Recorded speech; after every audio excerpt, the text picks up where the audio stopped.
Welcome to the Maison Française for an event that is not about France, but an event organized by the European Institute, and an event which is the 7th installment of our yearly seminar on the European public sphere. As our fans know, last year we had a full year seminar on the austerity, and a large part of the discussion bore on the question of the democratic deficit in Europe, obviously about austerity politics in particular at the time, but we ended up thinking it would be a good idea to enlarge the debate, to try to understand the question of the democratic deficit in a larger way, and that's why I decided to have a seminar on the European public sphere. And to examine actually the perception and maybe the reality of the fragmented and dysfunctional European public sphere and its implication for European democracy. So we started the year with a theoretical discussion involving both Nancy Fraser and Etienne Balibar on the conditions of enlarging the concept of the public sphere to Europe, since this concept, as you all know, was forged to describe the process of democratization within national spaces. And then subsequent seminars throughout the year were devoted to the presentation of more empirically grounded work. And each of these seminars centered on a specific aspect of the European public sphere by evoking some of the conditions of production and disseminations of ideas in Europe today. So we had a seminar on the question of language in Europe, on the transformation of media, on the transformation of the world intellectuals, on the growing role of think tanks and political foundations in Europe today. So we were very interested in thinking about those, I would say, empirical conditions of the public sphere. Tonight, for our last meeting, our last seminar, we go back to circle maybe not, with concluding remarks to a more general discussion and maybe more theoretically grounded discussion on the European public sphere with Craig Calhoun. And I could not think of a better person to wrap up the seminar, because Craig's work has been dominated throughout the year by keen interest in the contribution of the social sciences to the public sphere, to the understanding and to the making of the public sphere. Craig Calhoun is a sociologist. He holds actually an MA in sociology and anthropology from Columbia, more or less, because this is somewhere. More or less. I understood it was a little less than that, but it's on the internet somewhere. And he holds a PhD from Oxford. As you all know, he has contributed to widely and deeply to the field of social theory, but always with the same preoccupation, I think, that as I was in this seminar, always fed with a dialogue with empirical sciences, with sociology, with history. He has written many books, both edited books and books of his own. I won't quote all of them. I will quote them, those that I've read with a lot of attention, the one on nationalism that has been edited several times, and the book on China, which is maybe his best known book, on the Tiananmen protest of 1989, which is called Neither Gods Nor Emperors.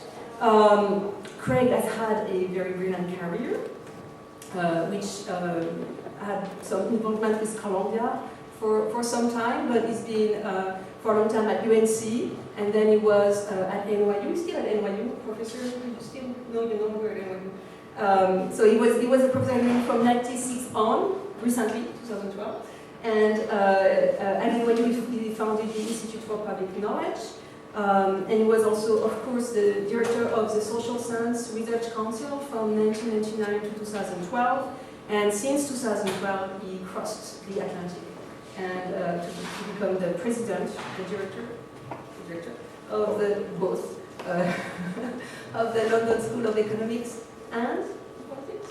Political science. And political science. Science. Okay, so for all these many reasons, we're extremely lucky and happy to have Craig tonight. Thank you. Thank you.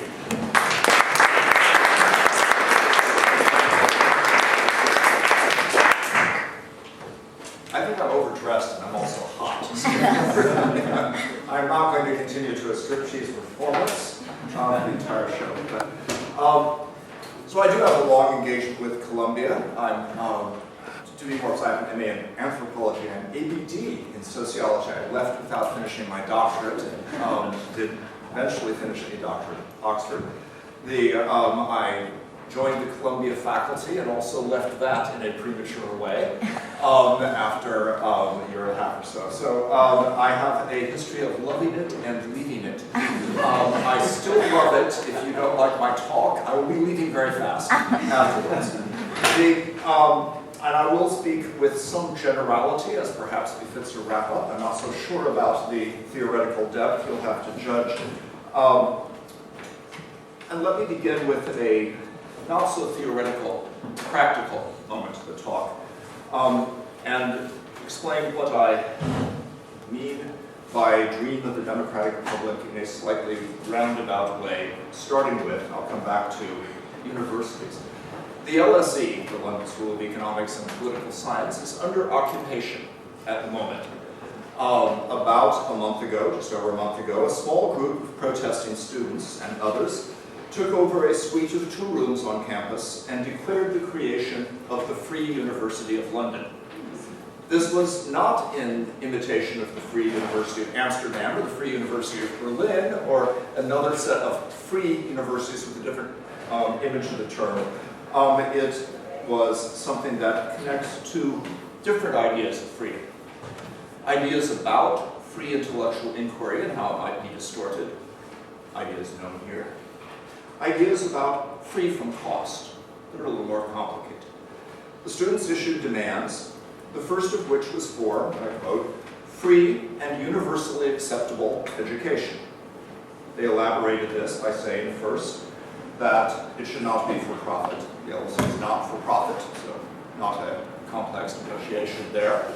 But then they said, well, we mean there should be no fees and no charges. More difficult for us to implement. And that it should be free to everyone, not only British citizens. The LSE is actually a state university, not clear about that, though not entirely funded by the state, and certainly not funded by the state to provide free education to everyone in the world. So on hearing the demands, the list of demands that began with the, we will occupy the LSE until it provides free and universally accessible education, my first thought was, absolutely. We all believe in that. And my second thought was, this is wildly naive and unrealistic. And this talk is about believing in wildly naive and unrealistic things. Or perhaps I should say about the tension between utopian ideals and practical transformation of institutions and reality. But it's about this in a specific context. One not all that far from questions about cost or access or freedom and purpose in higher education, but not precisely about the occupation of the LSE. Let me elaborate very slightly, but really shift gears. The growth of modern universities has been deeply shaped by the dream of the democratic public sphere. This dream of the democratic public, I will suggest, is an old one, and I'm not going to try to go through the whole of this history. From Renaissance and Reformation and Enlightenment on, but it's one that has shaped the growth of a university as an institution. Universities are, among other things, and with differences in context, meant to educate citizens for public participation. They are meant to do this partly by exemplifying rational, critical public debate. That's why when academics gather, they discuss the big issues of the day with great insight and never simply departmental politics. In science, publication and openness about data are seen as basic to processes of the improvement of knowledge, partly through the continued correction of error.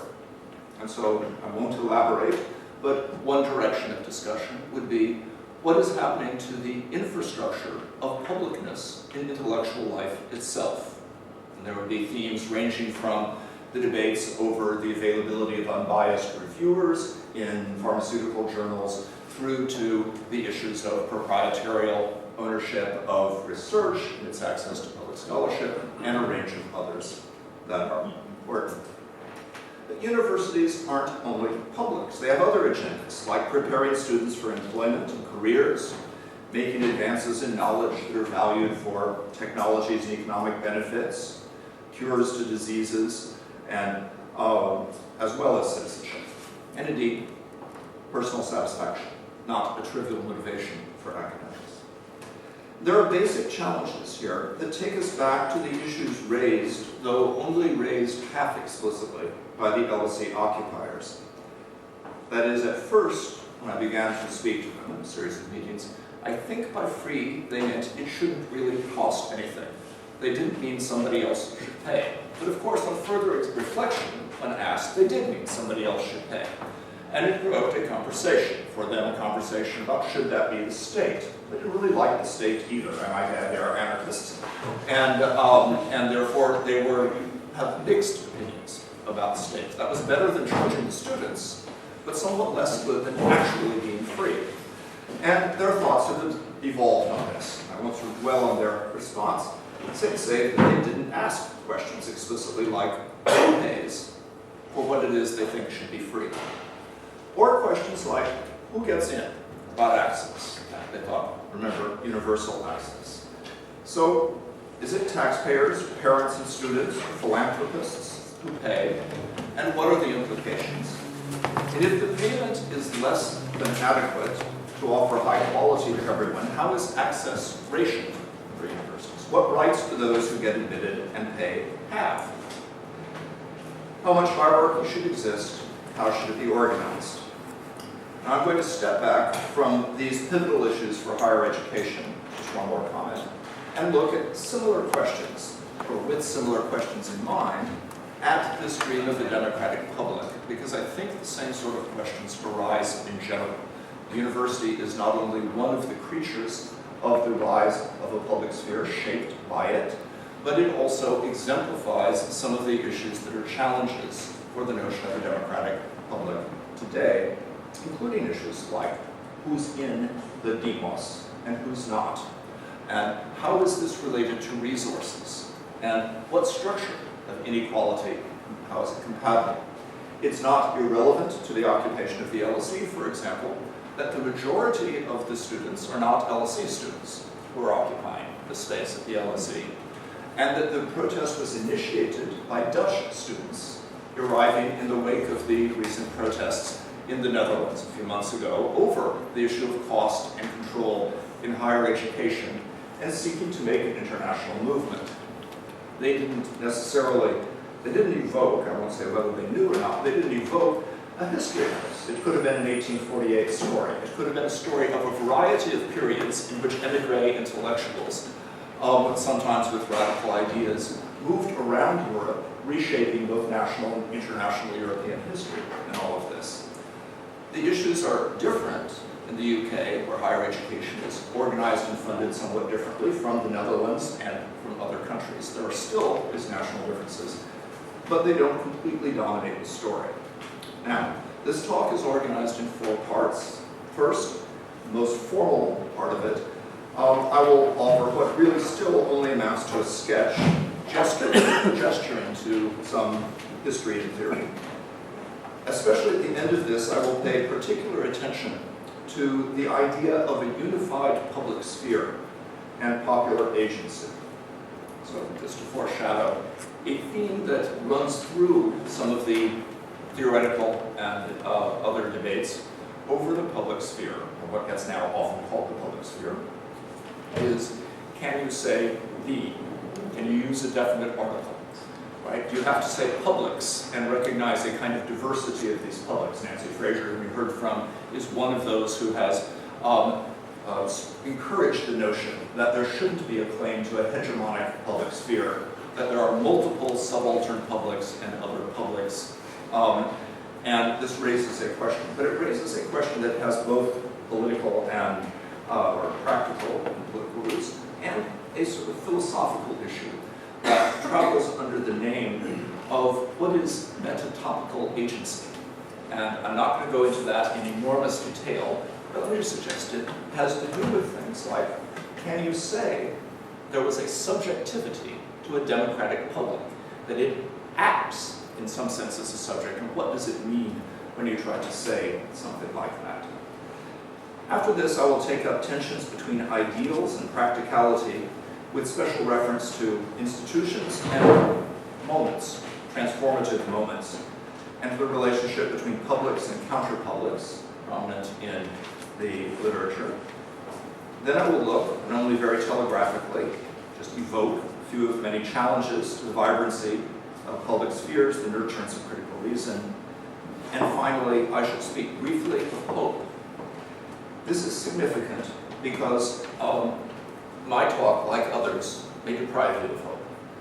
And there is a tendency in the literature on the public sphere, both the most serious academic literature and broader, more public discussions, for a narrative of decline to dominate. Sometime in the past, the public sphere was great. Probably it was in the 18th century, the Enlightenment, and that day of dramatic democracy in France, which possibly is not your actual model of democracy if you stop and think about it, which thrived, among other things, in salons with a patronage of royal and other elite members, which worked in a complicated way, but evoked aspects of what we believe is paradigmatic for the public sphere. Possibly it thrived in the revolution itself, or possibly the model is the Scottish Enlightenment, the era of Hume and Adam Smith. Possibly there are a variety of other models, but what I want to suggest in this is the common narrative of decline. The narrative, well, the US Senate is pretty pitiful today. It is, I don't challenge that view. But, right, the narrative that says it was once the great debating chamber, if only we had, again, this is a narrative about an era when elections were bought for barrels of alcohol, and when the relatively populist movements of that day were nurtured by key political figures. And the Senate was both based on in many ways, a narrower franchise, and in its organization as closely linked in different ways to money and inequality as it is today. So the narrative of decline presumes often golden ages. To raise questions about the golden age. Among Columbia faculty members, Michael Schutze has made a sort of specialty of raising some of these questions. But it's not just the golden age. It is the fact that I think we confuse the issues of ideals and institutions. That in this particular discourse, including in its academic literature, the commitments to a set of very strong ideals are made to appear practical or significant only by being embedded in claims that this existed once, sometime, somewhere, and therefore it can. And I think that there's a problem in that, which is while it can give us optimism for a moment, it tends to lead us to an account of all the reasons we don't have a democratic public sphere. And there are plenty of those, but I think they aren't sufficient to suggest the ideal is irrelevant. Now, the history and theory treated sadly as background, though I actually like them as foreground and primary subjects under ordinary occasions. The promise of democracy, at least in part, is that citizens can make collective choices not only about short-term policies, but about the kind of institutions and future that we want to have. Much political debate is about the very immediate. And sometimes we tend to confuse democracy with how we make these very immediate decisions. There are relatively few constitutional founding moments, the kind that Hannah Arendt celebrated, talking about US history, or even the beginnings and early phases of the European community, European Union.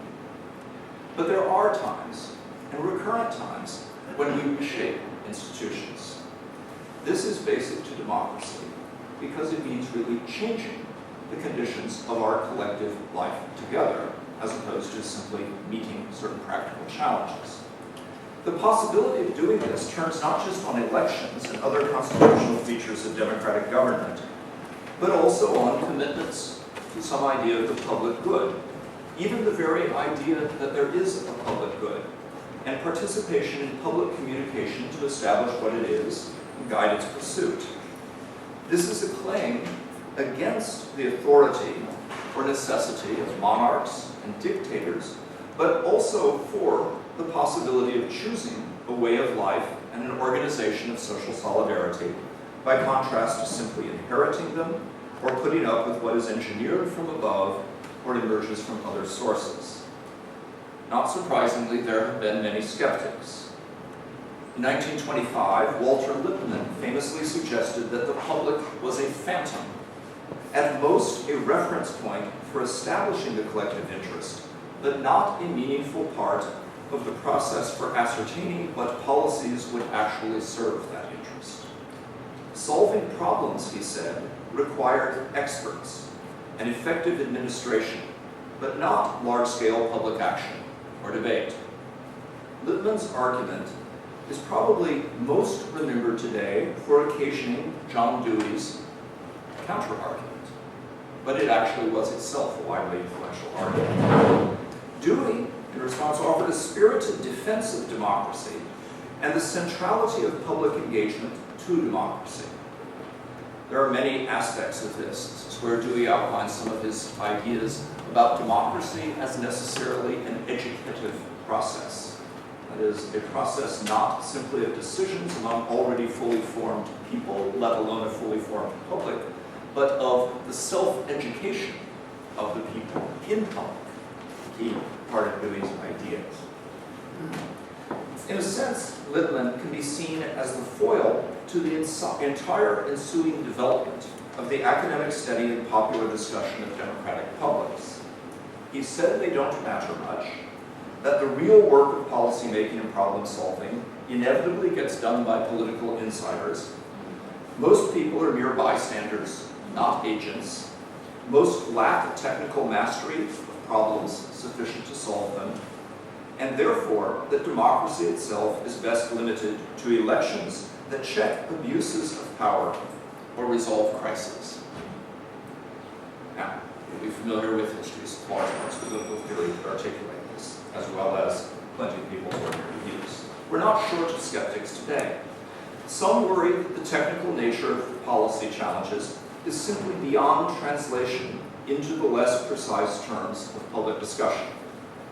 The European version of this is that there needs to be an elite policy sphere organized around the institutions of Europe, distinct from direct translation into politics in Europe.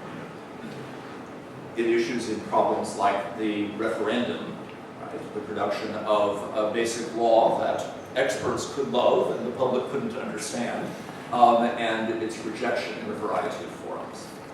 Some worry that the public simply doesn't care. Secularization worries some, and the power of religion in the public sphere worries others. Trust in politicians and the media is low. Political parties are weak and relatively ineffective in focusing reasoned debate on issues. And I will take this to be true pretty widely across the board. In some countries, such reasoned debate is literally banned. In others, thugs beat or kill those bold enough to raise questions about government policies. The print media have long sustained political public discussion, are in decline, not just in terms of their content, but it's the business model that sustains them is undermined. The broadcast television may not be far behind in this regard.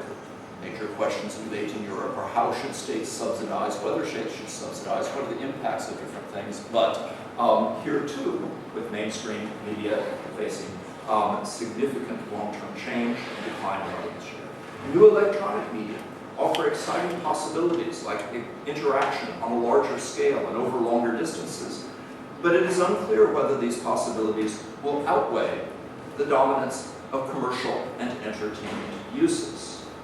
There is a very large world of activist-oriented discussion of the internet and its potential for democracy, which for the most part ignores the extent to which the primary uses of the internet are gambling and pornography, and the amount of the internet which is controlled by proprietarial access restrictions, and therefore the difficulties in extending the mere fact of the internet to the democratic utopia that, at least technologically, it might potentially, under other circumstances, facilitate. The same new media have also chilled public life by their use to enable intensive state surveillance, massive corporate compilations of personal data on consumers, and new instances of what we might term involuntary publicity, as data sets are hacked and documents leaked. The term public, in fact, invokes involuntary exposure as much as collective debate. Not least of all, there is doubt as to whether transnational publics can develop adequately to meet the scale of transnational markets, social organizations, problems, and even governance. I don't know what Nancy Fraser spoke about when she was here, but part of the argument of her recent book on this is, in fact, that the public sphere simply can't keep up with the global organization of power. Reasons to doubt the project of the democratic public sphere seem as prominent today as they did in Lippmann's 1925. And to top it off, for many, the idea of liberty as a feature of collective public life advanced by government has faded almost to invisibility. That is, people have tended to lose touch with the idea that what they might want and expect and actually gain from government is an increase in liberty. There's a great deal of attention to how much government restricts liberty, whether that's necessarily true, as many of the new libertarians would suggest, or whether there are ways in which that cannot be true. But there is a loss, and here Europe is part of this, of faith in the idea that government could actually increase liberty. That is, that the democratization, the transformation of government, what's sometimes called the welfare state and other sorts of things, could be an agent of liberty in all of this. This has been replaced by an imaginary of markets and unfettered private property as realms of a purely individual liberty. Now, again, going into this story in detail, you'll hear me say that over and over again as I evoke things here. This is not simply a story of something that happened as though there were no ages. A shift in the way people think about public and private has been pursued for some decades by a variety of relatively well-backed interests. In this country and internationally, the Tolerance Society, for example, which celebrates links to Friedrich Hayek, although it's considerably to the right of Hayek himself, and I think unfair to his heritage. I have to say that because Hayek was an LSE professor. The Tolerance Society has been part of a long-term campaign, largely but not only through the courts, partly through the media, and not insignificantly through financial backing of academics. A campaign focused on making the private seem natural and the public artificial. The idea that the private is a natural expression of individual liberty. The public is necessarily an artificial and therefore constraining construction. This appears in a variety of forms, but it's worth thinking about, recalling how much of the root of the idea of private is not historically or etymologically about personal liberty, but about deprivation. The common root with deprivation, what is lost. The reasons why a private soldier is the lowest rank in the army. If you listen to the new discourse, you would think that private must be the highest. But general is the highest, right? The contrast is indicative of something, right? A private soldier is one who, in fact, doesn't have others, doesn't command anyone, right? And lacks certain connections in the system. Right? As you move up through the ranks, you move to people who actually have large numbers of other people potentially at their deployment. You can't take that military analogy everywhere for all of this, but it's indicative of a certain shift in the very way we think about some of the core terms of the argument, and one that has been pursued, thinking, for example, about land use policy, or the rights of the press or various other media, and pursued through the courts to change the very notions of what's natural. That ends up issuing in a variety of Supreme Court rulings and others that are significant for the public sphere in the United States. issues in other complicated and sometimes restrictive policies in Europe, but also shapes a European-US comparison, I'll just touch on again recently. In the US, this campaign has been associated with neoliberalism, and it's become one of the shibboleths to equate an American influence with a kind of dominance of neoliberalism. And I think that's not entirely helpful, partly because it allows one to think in terms of those large slogans and miss some of the institutional frameworks. For example, the European-US differences in copyright law, right, aren't due to neoliberalism. They predated the structures of the copyright wars as a useful US comparison to this. They predated and are grounded in other features of the differences of legal frameworks and broad cultural orientations to how it is one might secure, right, the rights of authors. Specifically, to trivialize a large book, things like whether the rights of authors inhere in the person and expire at the end of that person's lifetime, or a property that can be transferred to others and thus passed on years after the original artist dies, in the case of art, but it can be software or anything else. So the notions of public, always partly dependent on the contrast to private, are available for reimagining in some part. The reimagining has been led, at least in part, by a concerted campaign. Now back to the 1920s, John Dewey answered Lippmann directly and almost immediately with an argument that publics were in fact needed in order to address the problems that arose from the indirect consequences of social action in complex, large-scale societies. Here a small admission. We won't hear often from academics, but I'm not up for tenure. I thought I invented this idea in the 1980s. When I read Dewey and the Publicness problem, I discovered that he had invented this idea some 60 years before. I participated, here's a Robert Merton moment, players of Columbia history, in realizing how often there have been pre-discoveries, how often we can trace ideas back and stand on the shoulder of giants. But a basic feature of modern societies is that there are actions that create significant, sometimes negative consequences at a distance from those who choose the actions. They entangle people who in no sense choose the actions in them, and in indirect relationships, so that much of the organization of modern society is not an extension of our direct relationships, whether they are satisfying primary relationships or unsatisfying secondary relationships, but is in fact webs of indirect relationships shaped in various ways, including the markets and Publix. This hasn't gone away. We could rethink capitalism, it would be a different talk, in part as an entire economic system for the production of externalities. And the ways in which externalities, many of them negative, not all, are produced and are organized becomes a basic issue for capitalism, and a basic issue about who pays, how we organize this. I'll touch on this in a moment. Dewey, in answering Lippmann, thought the actual performance of Publix could be improved enough to make them satisfying both as problem solvers and in terms of the production of the long-term education and betterment of society. So he's optimistic in this. Better information, education, make them more real, less phantom.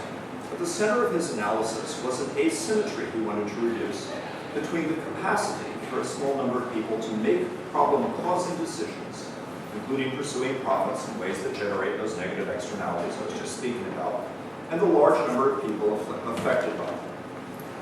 Dewey was an unusual American in that he was an explicit Hegelian, in part. Famously remembered as a pragmatist, but the Hegelian side of his thought is significant. And here he put forward a proposition very much like Marx's vision of how class in itself would become class for itself. Dewey suggested that publics were objectively formed from all those affected by social actions, but became subjectively effective when they were organized and self-aware. He showed a clear awareness that large-scale active publics depended on social foundations that were at best underdeveloped. Quote, modern state unity depends on technology and far exceeds the limits of face-to-face community. 35 years after Dewey, Jürgen Habermas responded to the situation he saw in post-war Germany. In a context of cynicism about democratic institutions, Habermas set out to show the unrealized potential of the public sphere as a category of bourgeois society. I have now fulfilled the requirement of everybody who speaks on the public sphere to mention Jürgen Habermas. Just a little more. Habermas looked at formally democratic institutions that had been introduced after the war in Germany, in which administrators had been carried over from the previous Nazi regime and public silence reigned, he said, on many important issues. The situation all too much resembled Lippmann's notion of the public as a mere phantom. As Habermas's critique behind the Strukturelle Öffentlichkeit is, in some considerable part, that publicness is what's missing from German democracy, and he meets it in a range of different senses. And in fact, the translation of Öffentlichkeit could easily have been something like publicness, in a way. It didn't have to be a spatially bounded notion like the public sphere.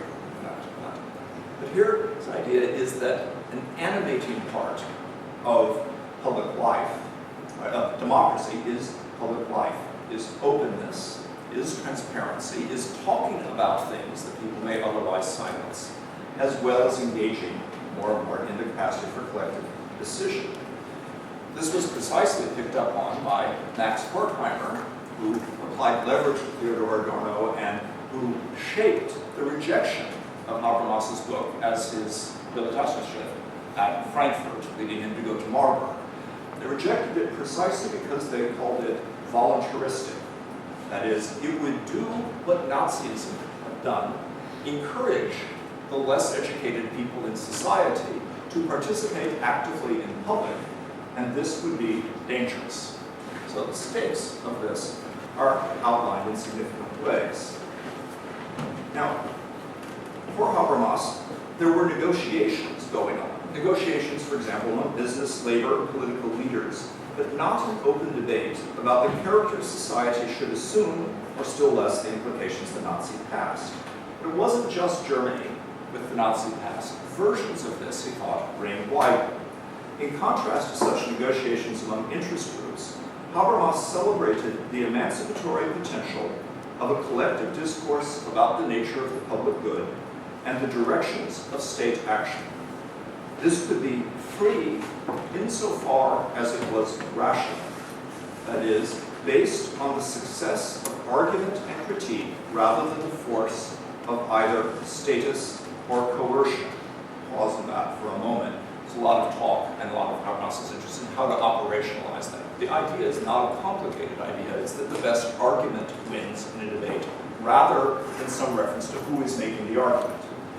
And this has some interesting operationalizations, like the prominence in the late 18th century of anonymous or pseudonymous letters, Federalist Papers in the US case, but a variety of versions around the prominence of people not using their explicit personal identity to sign the references in public. It should still dogs us, in which we tend to say now, a great problem to the internet is the anonymity behind the statements of people who easily become trolls and who debase the conversations and turn it into hate speech. But it was, in fact, praised by the leaders and many of the important articulators of the public sphere of the late 18th century, the most frequently claimed golden age, because it was a way to ensure that it was the argument and not the arguer that dominated the discussion. So this was a way of dealing with status differences. The public sphere, Habermas suggested, could achieve unity in some part by disregarding those particular statuses and particular interests in favor of the general good. He called for renewal of what he described as an 18th century ideal, the notion that ever wider circles of private individuals could join in rational critical debates. You might recall that this was an ideal noted by someone like Adam Smith, not always seen as a protagonist of this as well, expanding social circles. disregarding their differences of status, identifying the public good common to them all and their whole society, and so informing the state and public policy. The best version of the public sphere, he wrote, was based on, and I quote, a kind of social intercourse that, far from presupposing equality of status, disregarded status altogether. In other words, the solution to problems of inequality was not necessarily to eliminate the material inequality first in order to have a better public life, but to disregard differences of inequality in the institutionally structured nature of public life in order to be able to act on the truly common good. This worked by a mutual willingness, said, to accept the given roles and simultaneously suspend their reality, his phrase. The attractiveness of this idea is demonstrated by the remarkable spread of the term. Here I will correct Emmanuel's lovely introduction of me in one small particular. She said that my book on China, which is actually, I think, my best book, was my best known book. I'm sure that's not true. I'm sure my best known book is an edited collection called Habermas and the Public Sphere, which is not a demonstration of my brilliance, but of the importance of both Habermas and this particular concept and term as they emerged. The phrase, the public sphere, not only gained prominence in several academic disciplines, but also became a staple of journalism and wider public discussions about the state of democracy and contemporary society. Debates over the public sphere arose in China, India, Brazil, Egypt, South Africa, and elsewhere. Public sphere joined civil society as a central theme in discussions post-communist transition, European unification, and explorations of a possibly cosmopolitan global future. It's not insignificant that Habermas's book was published in '62 and translated into most European languages other than English, but the English translation appeared in 1989, giving the phrase the public sphere a currency in a new context of debates. The book in French is L'Espace Public, and in many versions of it, there's a different translation. There's another story about translation histories of this. But in this one, the 27-year delay between publication and English translation made the book appear in a very different way and get tied up the notions of civil society and democratic transitions. Where Dewey had seen Publix as responses to specific issues, drawing in all those affected, Habermas identified a more or less stable zone of publicness, the public sphere, located between civil society and the state, grounded in the former and addressing the latter. This was not simply an abstract ideal, Habermas argued. You can see this in the very form of the book. It is Habermas's only book which has the structure, at least in part, first half, of a historical narrative, full of concrete historical information rather than only an abstractly argued theoretical position. This ideal was made realistic by the development of a new pattern of social organization and ideas since the late 17th century that created social bases adequate to sustain it. Newspapers and a publishing industry, for example. Habermas didn't invent the wonderful term print capitalism. Benedict Anderson invented it to talk about the spread of nationalism.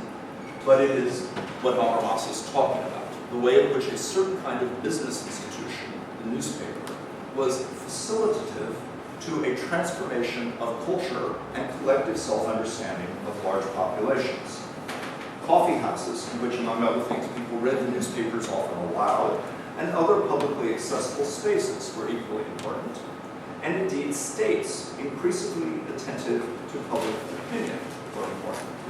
Habermas elaborated the social foundations of an effective public sphere in considerably more historical depth than Dewey, though a variety of people have been writing PhD theses and working on that ever since. The issue of foundations, the infrastructure of public life, is important. In the first place, the infrastructure turns the abstract normative potential of public communication into imminent possibility.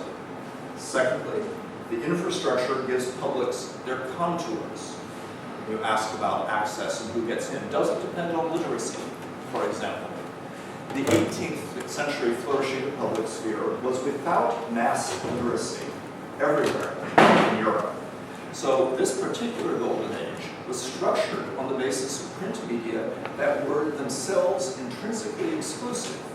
Now, they didn't admit only the rich and powerful, the aristocrats or the emerging bourgeois. They admitted a variety of craft workers and others, but they were highly selective in who they admitted. The organization of secondary transmission, that is, reading them aloud in pubs or coffee houses to people who weren't literate, expanded this. But it's not insignificant that the flourishing takes place in a context where the technological infrastructure is restricted. It's not completely different from debates about the extent to which people do or do not have access to the web today in various developing countries or other contexts. The shaping is not just of who is a participant. The term access is slightly misleading. It shapes who's connected to whom in a variety of ways. It organizes the internal topology of the Publix as well. Public communication is organized not just by the conscious choices of participants, moreover, but as a byproduct of the organization of settings and media for communication, most of which, of course, don't have their purpose as creating a democratic public sphere, but as doing something else. The beginning of the newspaper story involves merchants who want to get price data from other cities and track ports and so forth. The businessmen setting up coffee houses are often in the business of making money. Habermas emphasized a late 18th century transition from aristocratic salons and early literary magazines to both more open and more political discussions on new foundations. He stressed that as newspapers grew as businesses, it revealed that crucial supports for public communication can, in fact, come on for-profit economic bases. One bit of the argument is to suggest, to remind us, that the notion of civil society is actually grounded on an appreciation for capitalism and business as parts of civil society.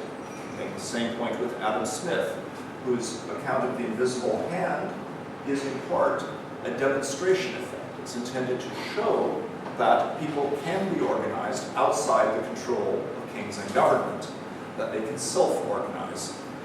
We have come to equate both business and government with distant systems by that impinge on freedom. This was not the account at the time in all regards.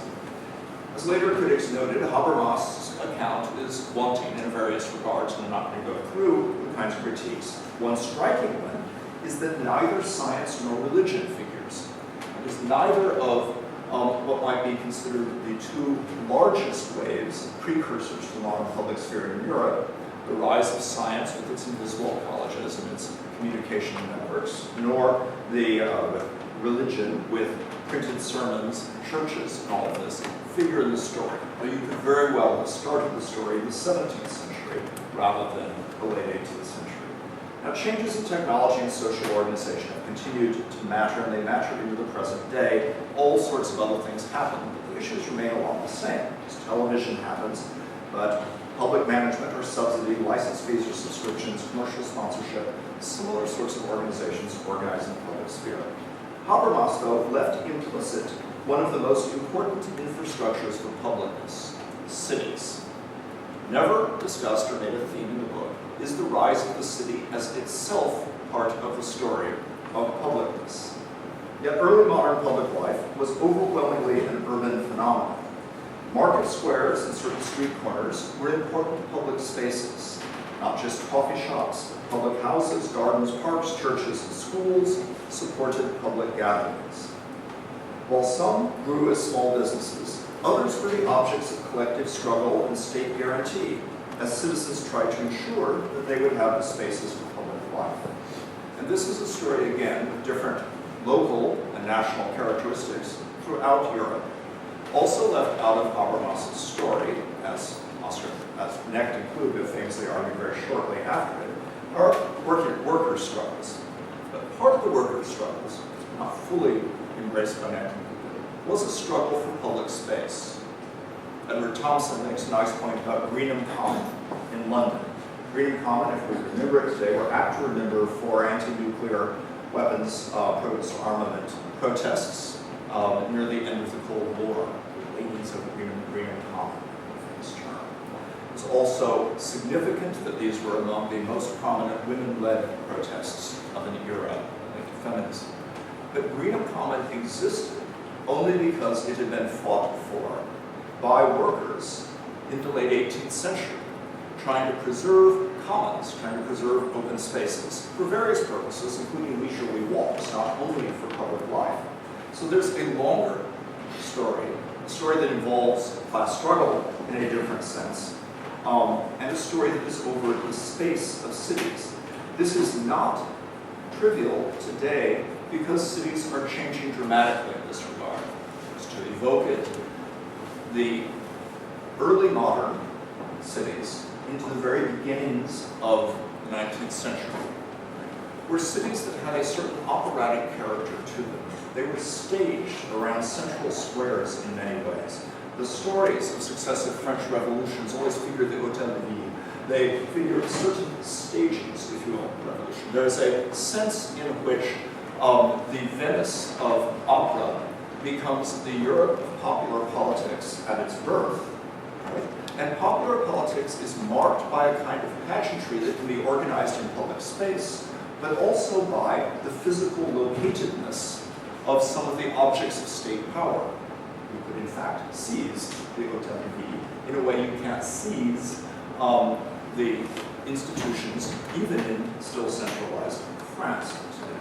But cities changed beyond this. They have proportionately less public space. Part of the drama of Occupy Wall Street was that Zuccotti Park, the public space occupied, was private property, structured so in the course of development and rezoning. That is, it was to be not built on, but it wasn't actually technically public. And there is a reorganization and a decline in structures of public space, public access to public space going on. Here we see some interesting European-American differences. Just to note and evoke one of them, that Americans are much less tolerant of surveillance, even though more willing, in some cases, to have other kinds of identities. Britain, in particular, I'm sure I know best in Europe, but actually much of Europe is vastly more tolerant. It is filmed all of the time. Europe is the Truman Show, right? That is, everything is on film all the time, everywhere in public. Right? There are no fewer than 67 cameras filming Trafalgar Square all the time. Right? Now, this is something that bears on public space in cities in a significant way. Now, small towns and villages also have spaces for gatherings. It's not that you can't go out downtown, find centers. The issue isn't just that cities had more, and we now are losing them. It is that in cities, these spaces more often bring strangers together. Publicness is necessarily shared, but publicness is only one form of sharing, that which is open to strangers, to people who are not connected to each other in a tight web of personal relations. There's a slippery issue of scale here. We wouldn't call a family exactly a micro-public. Right? Community is usually people, understood to be people who have relationships to each other. As Michael Warner's argued, publicness has in part to do with the sociability of strangers. Right? And even more, it has to do with being able, having capacities to navigate the world of strangers. Richard Sennett, for example, famously speaks, Fall Public Man, of the public man is someone who's comfortable in situations that have no links or parallels to what is familiar to him, and traces again householization in Paris, but a variety of stories of the transformation of European cities, the way they changed public spaces. Again, here, Jane Jacobs praised the public character of 19th century cities, their sidewalks, cafes, and human scale, and mixed-use neighborhoods, and deplored its loss in 20th century transformations. Now, there is a long story, a large literature, and not much time. So one can go on and talk about other great figures to be evoked, Honor Arendt, C. Wright Mills, and a variety of others who contribute to this literature on into the present day and transforming history. I want to shift gears and briefly, before ending, raise some issues, in a sense, conversely to building out this account. And the first one has to do with decisions of cities. and that word, that odd idea of the metatopical agency relates here. We can see it by talking about markets. You'll see the connection. Right? It was common usage to speak of a market as a place. Not so long ago, you went to the market. Right? That could mean a store, but before that, it of course meant a market, like a town market that organized the sale of produce from the countryside around it, or goods that were brought in from other towns in a growing division of labor, some made metal goods and some made shoes and so forth. And markets are closely related to Publix. They remind us that not all relations among strangers are public, or at least not in the same sense, and that not all relations that are open constitute Publix. So thinking about this is tricky. When markets were in physical places, or are in physical places sometimes, the coincidence could be very strong. Publics and public knowledge, sharing of public information, grew in large part from markets, from people coming together in markets and gossiping at the same time that they were also trading goods, sharing news. News could spread from one market town to another in circuits. And there are a variety of vectors and networks for this. One came to the market to buy and sell stuff, but also to acquire and disseminate information. The news traveled in various ways, so even before the newspapers. The urban merchants who were pioneers of the public sphere in the 18th century, right, were connecting up their different coffee houses in global settings. But in this, we see at the beginning of a change. Markets become, to some extent, metatopical. What that term means in this context is a double meaning, actually. First, that we begin to speak of the market as all of these exchanges summed together. It loses its connection to place. Markets become longer distance, the friction of distance is reduced. But also, right, the market becomes understood as a set of functional mechanisms that organize supply and demand and so forth, and that work. And so we have not only a market, the market in this town or the market in that town, but the market. The market is, in its early modern constructions, tendential stories, largely a state structure of understanding, but it can, of course, expand and become global in all of this. Well, the same thing happens to the public in this sense, and this is key to the Habermasian notion. There aren't just publics, Habermas is saying. There is the public, the organized public, country, the public sphere. It's organized in relation to states, and transcending states is one of the challenges today, but it's also conceptually tricky, and I won't go into this in much detail, as they've just announced a few things we can talk about if you want to in all of this. The idea of being metatopical is also a claim that different topics are, in fact, all in the same public. So one of the lines of critique that has come about public spheres is actually something very directly part of what is being talked about. That is there a public sphere that is the same public sphere when you want to discuss women's rights and housing prices? Right? Or are those different publics, different public spheres and different contours? So the claim, and this is key to the idea of democracy, is that there is a convergence, that these various topically and or spatially distinct publics converge substantively, right, into this metatopical space. And then, moreover, that the metatopical public constitutes the demos of democracy, such that there can be collective action and decision through the public. This is a theoretical challenge and puzzle. Now, my last few sections are all, in a sense, more telegraphic. You'll be glad to know this ends soon. To talk about this in relation to the early 19th century, just to evoke something. But let me go back to the issue.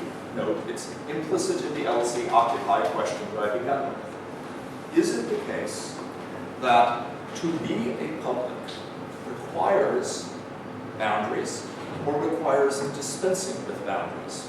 What is the right answer for the occupying students? Please tell me, I have to go back and have these conversations. Right? What is the right answer? They are giving, in one respect, a very classic late 18th century Answer. You recall this was the era of correspondence societies, of the notion of the Republic of Letters, and of the idea of members unlimited. That the Republic classically had to be about members unlimited, an unbounded character. This had to do with people moving. Tom Paine, right, Britain to America, back to France, back to Britain, and eventually his bones carried back from America by way of comet, right? That there is a national movement, but it wasn't just about nations. A strong idea of unboundedness, this public of members unlimited.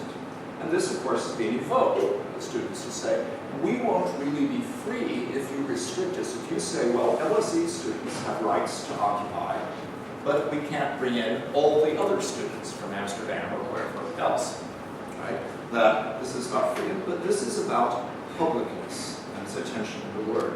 At the same time, it's a limit on the idea of this metatopical agency, that is, on constituting a demos, the absence of boundaries and the absence of what we might call, to gesture to Peter Bergman, sort of differential density of social networks, is an important issue in this. The constitution of the demos, through building connections among some people to be the public in relation to the state, is crucial and different from the dispersing of connections among members unlimited at an extremely large scale.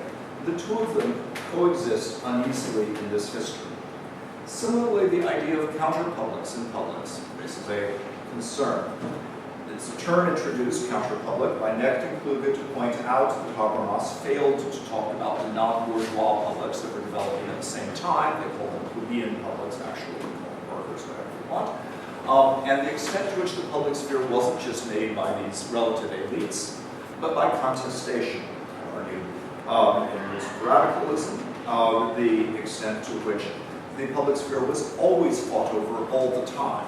That Habermas's narrative is in one sense misleading. It posits this creation of the public in these bourgeois institutions, and then problems that arise as it expands. Right? But I think it was created in part by expulsion.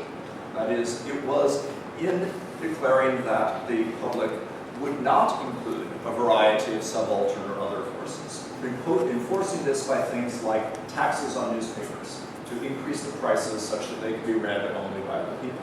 As literacy stopped being an adequate divide, because more and more people could read, other divides were introduced. I won't try to reproduce that story, but what I want to suggest is that there is a reality to this issue, and there's something misleading about it. The reality is, of course, that there are these contests over publicness. What's misleading is that very few people are ever happy to be a counterpublic. Counterpublics are generally alternative claims to the dominant public. The early 19th century, France and Britain and elsewhere, there were a variety of more or less working class publics. Rassiere argued one of them was this. They are not shaped by an utter rejection of everything bourgeois. They're shaped by being bloody pissed off about being left out of everything bourgeois, about blocked mobility opportunities. The same thing is true in Britain, and there are great figures like William Cobbett, a popular journalist, an extraordinary figure of the early 19th century, writer of everything from the best-selling English grammar ever, to the founder of Hansard, the Public Records of Parliament, to the People's Register of their activism, is furious and repeatedly furious about being described as, in fact, a special interest figure, as though the workers who were his audience were special interests. Even more, G.J. Wooler, editor of the Black Dwarf, is a key figure in this history of contests, right? A defender of print over public gatherings, because he thinks only people who deeply reason should be in public, but someone who would not be happy being a counterpublic because his claim is to democracy, to the demos, and to the right of everyone to enter it and shape its constitution. All of this. So there's a significant issue to counterpublics, and I think for the whole of it, they're not a happy story. Like, good, you can have the feminist counterpublic, right? They are a part of a story, a contestation to the metatopical. Well, the contestation, the challenges go over for a long time. A feature of the classic public sphere idea is that it's oriented towards actors. The meaningful public public spheres. All of the examples that shape the Habermasian kinds of discussions have an orientation, classically and usually the state. And the public sphere derives its meaning as the English public sphere, the French public sphere oriented to the state, because the public sphere lacks executive power almost by definition. So the public sphere is organized to some vehicle for carrying that out.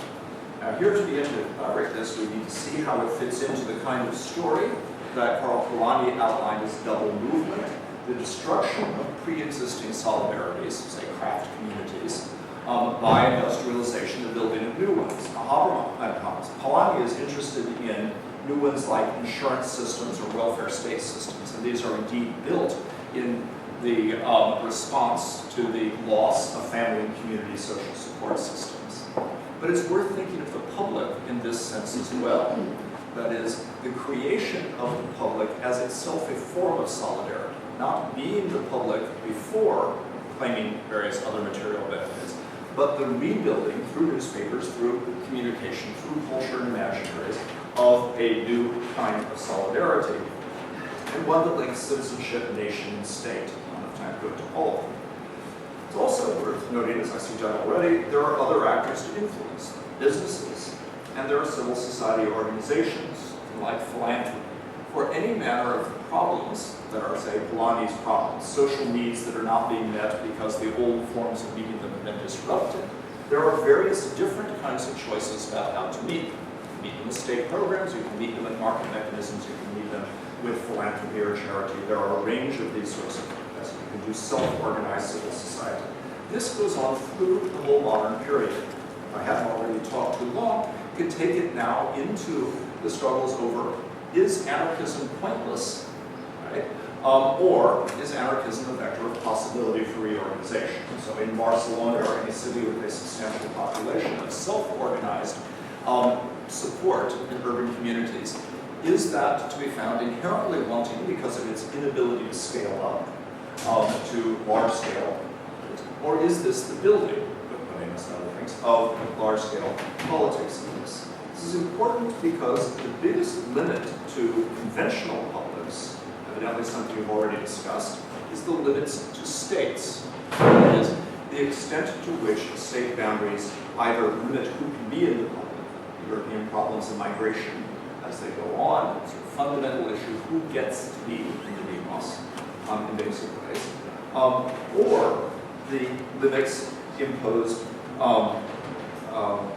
by the opposite effect, numbers unlimited, and the disorganization of very large-scale publics in that sense. Citizenship isn't global yet. This isn't any mechanism. You can't get a global passport at this point. Some publics can be. So a key question is the extent to which they can be efficacious and who they address in order to be efficacious. Let's say actual states are still the center of this argument and have been transcended. Participation in the global is extremely hierarchically organized, like participation in European print publics of the early modern era. That grew into a larger scale mass public. We shouldn't write off the possibility of transnational publics. But we have other sorts of problems, like the fact that, say, in the case of Europe, the most important language of transnational European communication doesn't stay specifically European. English is, in fact, a global language, and so the media organized in English don't produce national solidarity the way that national language newspapers have produced a common public sphere and public solidarity. The issue of unbounded publics takes us back to this underlying question of what we mean by the demos of democracy. And I will close my comments on it by saying what we ought to mean is building the demos, not finding it and then asking whether there is an adequate public sphere to serve it, but publicness as itself the formation of solidarity. To talk about this in Europe is to immediately realize that we are indeed in a situation where ideals and institutions are radically divergent about this. And we could go into media, we could go into government in various settings, but I need to close, so let me go to a concluding thought and try to go back. I can give a much longer list of ways in which publicness is challenged. One significant part of that would go back to the discussions of surveillance and the way in which they differ in Europe and the US, but the whole set of issues of unattractive publicness. And you can begin to develop a case study around the different reactions to Google, or the different reactions to various information technologies in Europe and America around this, and different ideas that people struggle with how to constitute legitimacy in information technology. Throughout all of this, I think you would find reason to doubt the adage attributed to Stuart Grant in the Whole Earth Catalog, a common to the information industry, that information wants to be free. You would find that information, if it wants anything, doesn't seem to want to be free. It is organized in a variety of forms of unfreedoms and freedoms that are complexly entwined, and that are very much tied up with state law and still produce differences. So, how can I generate a little bit of hope in this? Well, two comments. One is, back to the occupiers, that it may be liminal moments that are the most important, not enduring, or maybe rather, there may be a fundamental difference between how you get enduring institutions and how you change them. And that what's missing in that Lippmann-Dewey debate is the difference between very short-term existence, quite phantoms, right? But the movements that last weeks or months or years, but go nowhere in terms of institution building, but change imaginaries and understandings of the way people think. And the long-term institution building, which usually ends up beginning to feel like constraints, even when it starts out feeling enabling and dialectic between these. And the celebration of what is experienced only in liminal moments, as though it were the ideal for the permanent public sphere, may make us unreasonably cynical about the future's republic. Last, about university reform itself. The public sphere has shaped universities, but universities have shaped it. The public sphere has been in part a creature of intellectual life. The early accounts of this are reminders that intellectual life hasn't always been a European project. It didn't have always been a university project. It didn't take universities to have the rise of early modern science. Scientific revolutions are produced more or less without the universities. Reformation, the Enlightenment. Universities come into this story in a significant way later, mainly in the 19th century. And they rise and yet become, by the 20th century, important mainstays of the public sphere. They are internal publics, organizing communication among scholars, but they also are parts of the larger publics. In every major wave of social movements, they are public spaces. Among the dwindling public spaces in cities, university campuses become crucial. They are also organizations of proximity and contact. When young people become protagonists in protests, social movements of various kinds. And in an enduring sense, they are unusual institutions devoted to information being free. There's one set of challenges that universities face about how we work as institutions in a world where the organization of access to knowledge is radically changing, partly because of media changes, partly because of economic changes, government's not paying. And there's an important European story about this. I'll come back to. But it's another story. What if universities are simply becoming progressively irrelevant? What if the transformation is one in which this particular need is being met by other institutions and other mechanisms? And the need to contribute, say, to large-scale discussion of major social issues isn't mobilizing mainly in academic participation, or the connections between the academics and the outside are weak. A different sort of problem. And finally, what if we have become our own worst enemies? That is, the internal public of universities is sufficiently limited. Internal debate and discussion, seminars like this one, by virtue of the extent to which we are all organized in the pursuit of various other objectives. Articles in top journals, departmental rankings, and a variety of purposes which are not easily avoided. Imagine me back negotiating with the occupiers as they insist that the professorial salaries should be reduced because there should be equality among all staff. And I tried to explain to them that I don't think that will work, that we exist in a competitive environment, and the professors are not going to put up with this, and they'll go work somewhere else, and that there are such material constraints. How much inequality can be tolerated? How can it be organized? Who pays? These sorts of questions are still basic to public life, and they are basic to our internal life in the universities as well. And my impression, sadly, not just of my university, but in general, is we aren't facing them very well. Thank you.